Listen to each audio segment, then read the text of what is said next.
Stojím tu v tichu, prach pomalu padá. V zrcadle vidím, jak narovnal jsem záda. Už nejsem ten, co kdysi pochyboval.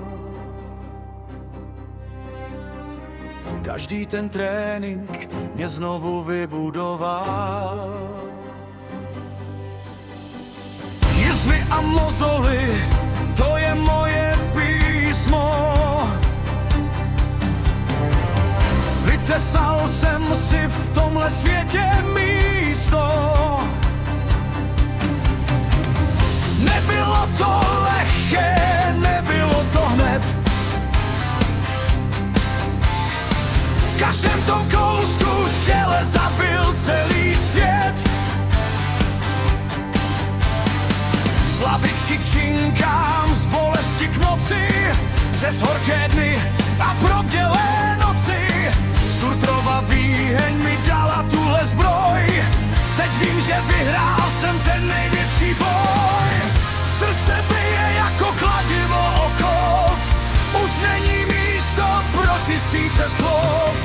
Cítím ten oheň, co v žilách mi proudí. Můj vlastní osud mě už neodsoudí.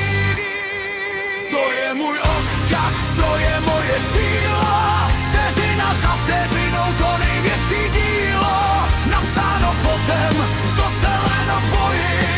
Teď už vím jistě, že za to všechno stojí. Čistá síla, čistá vůle, čistý cíl. Jsem každým dnem víc, než jsem kdy byl.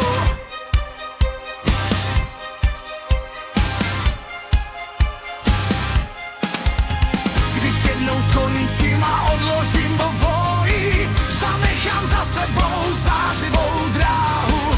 Není to o kovu, není to o svalech, je to o duši, co nezmizí v dálkách.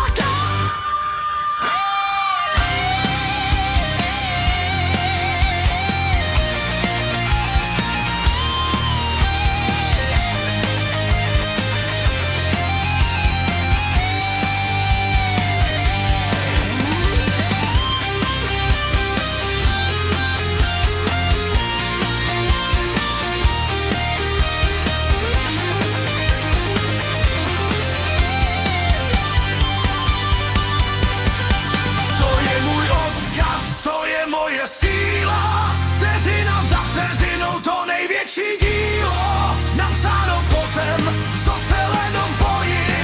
Teď už vím jistě, že za to